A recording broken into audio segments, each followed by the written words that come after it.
purpose of today is to bring industry, innovation and investors together in one place for one day. What we see in terms of e-learning and the education market and training market is really a change in the status quo that currently exists. And what we want to explore is, as that paradigm shift occurs, is trying to see what are the levers, what are the business models, and what are the direction that this industry is going to take, and to understand that really from a business perspective.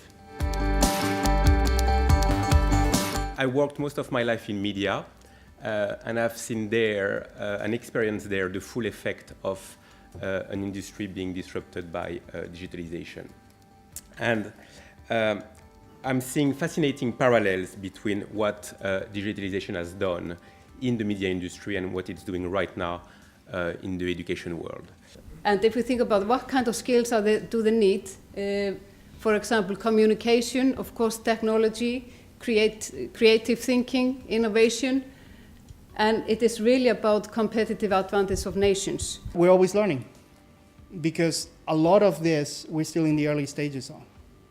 And that's where I think events like this and creating an ecosystem in Europe that starts to look and feel more similar to what's already in place in the US is very important, because together we can drive more and better educational outcomes.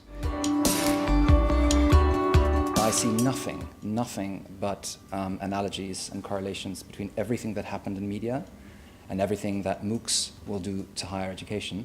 And I'm delighted to be allowed to speak to you today about how we at Diversity are going to bring what I call the MOOC revolution, and it is one, is the absolute catalyst to Europe. The IT role traditionally is sitting in there resetting passwords and building laptops in the server room. That has to change. IT's got to get out alongside the teacher community to make sure teaching is working on the front line. We've got a big challenge ahead of us. There's a lot to happen in this industry. The most important question right now: how do we move from the amounts of data we have, and it's not big data in itself, it should be big quality data, to actually doing the edu-economical research that will be needed in order to make that political impact. I didn't even put the political impact on here. Oh yes, sorry, I meant apple juice. How much is it? Okay, so that's just a short example of how we're teaching in this Turkish university. And not surprisingly, we've had phenomenal feedback from the students. They just love it. I think what two things I've observed today. One, this is the largest EdTech event I've ever been to in Europe, and probably the second I've ever been to globally. The biggest is South by Southwest EDU, and I think in terms of content and speakers and participants, this is great. So thank you to IBIS and edXS for pulling everyone together.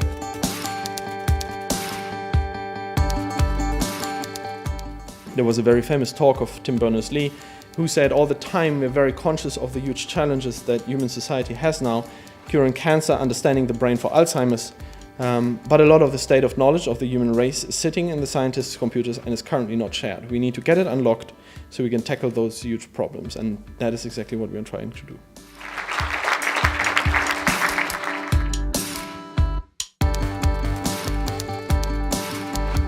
So the winners are Serious Game Interactive, Sofa Tutor, and Infomentor. Congratulations.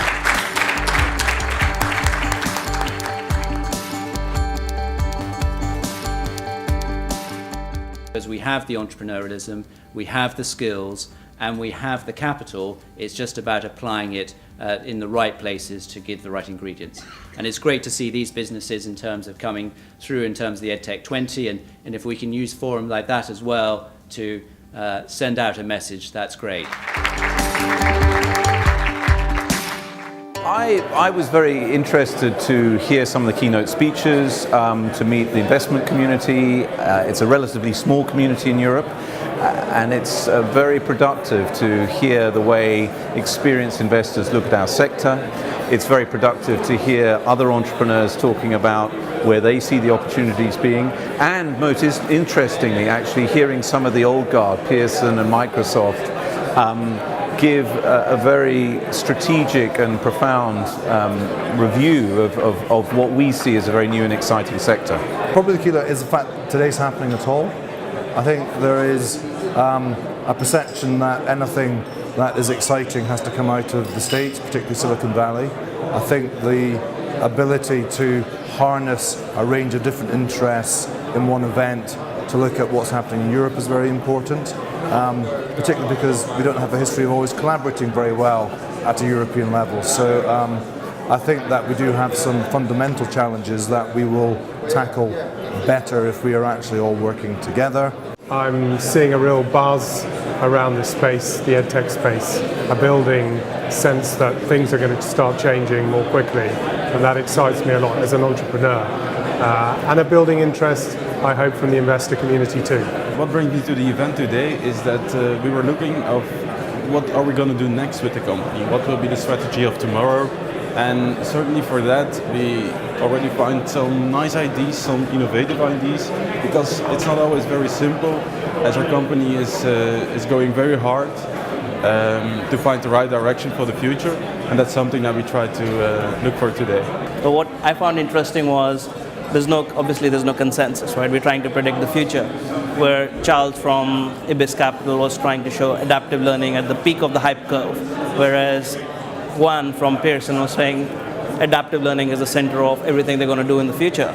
So just two different viewpoints from two different speakers just in one hour. So that's where the excitement is, predicting the future, being there and trying to capitalize on it.